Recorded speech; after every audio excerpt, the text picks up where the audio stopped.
In this tip, I am combining two of my favorite tools that I've already shown you in previous videos, markers and sticky notes, to combine them in to-do lists. Hi, my name is Christina Hemmingsen, and I'm the Visual Project Manager.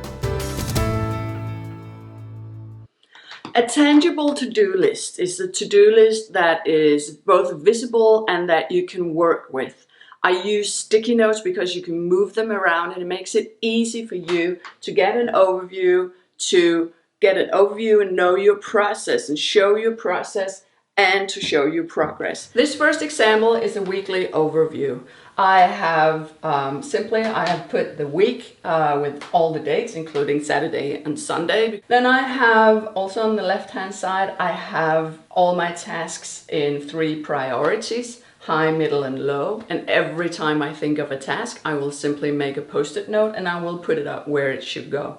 And then I just move my post-it notes along. So I can take a post-it note, I can put it in on the day I want to work on it. If I complete it that day, I can mark it, I can leave it and say I did this on Tuesday, or I can put it in the done pile. And if I don't get it done, well, then I can easily move one task from one day to the next. So this is a very simple overview of my week and my all the things that I need to get done. My second example is the kind of to-do list that I use myself for my personal overview of a week. I keep it in a notebook that I have with me all the time. And my week looks like this. So again, I have the week off, I have tasks that I need to do, I have to remember, and then I have the weekdays and I have a place to put things that I've done. And then I have these 4 areas down here. One is intention, focus, thought, and reflection. Intention is an overall intention for the week, so that could be not to leave my office too late, to remember to take mental breaks during the day. Focus is the 3 things that I prioritize the highest, so the 3 things I have to get done that week. Thought is it could be a meme, or it could be a quote or a saying, something like done is better than perfect. That's been in this box many times. So a thought of the week keeps me also focused on a specific thing. And then every week I sit down and I do a reflection. So how did I do? Did I get my 3 focus points done? How do I feel? Am I overwhelmed? And most often the reflections from the end of one week becomes the input for the intention for next week. As a project manager, you can use a to-do list like this to keep an overview of your week. So what do you have on your to-do list for this specific week that you have to get done? Then maybe you wouldn't put in the Saturday and Sunday field, but maybe there's something else, things that you move for next week that you have to remember. And also these 4 blocks could have different topics, but have the same function as the way that I just explained. My third example is a simple way to keep track of the priorities in different areas. So here I have put in business, me, family. So this could be, again, my personal overview, and then priority high, middle, and low. And then just put in the different tasks that need to get done. And when they're done, I put them over here in the done pile.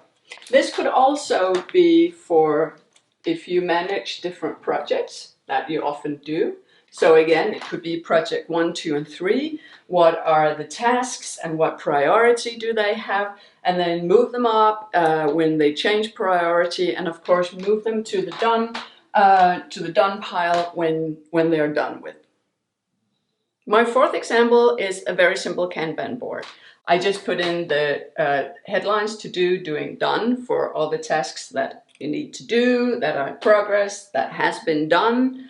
On hold can be tasks that is waiting for something. Maybe it's waiting for a decision to be made by the steering committee. It's waiting for something else to be completed before you can move along with it. Then I will put down what is it waiting for. And sometimes things change, and then a task is gets obsolete, or it doesn't make sense to do it anymore. Then I will still keep it, but I will put it here so we can see how many tasks that got blocked during the process, the project, and I will also write down why. Here I have put down that the 3 people working on the project, and then I can color code the tasks so you can see who is doing what. You can also use this as your own personal Kanban as a project manager if, for example, you're managing several projects. So you can use the color codes to show what are the tasks associated with which project. You can keep an overview of where you are. So this is the things that you need to work on. And if things get blocked or put on hold, remember to put down why. And then this will be a very good overview for you when you have to do progress reports for your steering committee or your project owner. So this was just 4 examples of how you can use a tangible to-do list as a project manager, personally or professionally.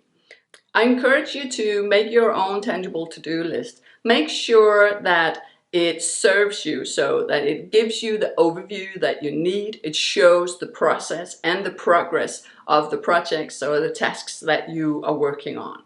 And make sure that if you use it in a setting with others, that you invite them in and engage them in using the to-do list as well. The first time I heard about a tangible to-do list was in 2013 in Brandy Agerbeck's TEDx talk from TEDx Windy City. On my blog you can find a link to that. I very much encourage you to watch that. I think it's like 13 minutes on YouTube. And again, thank you so much for watching.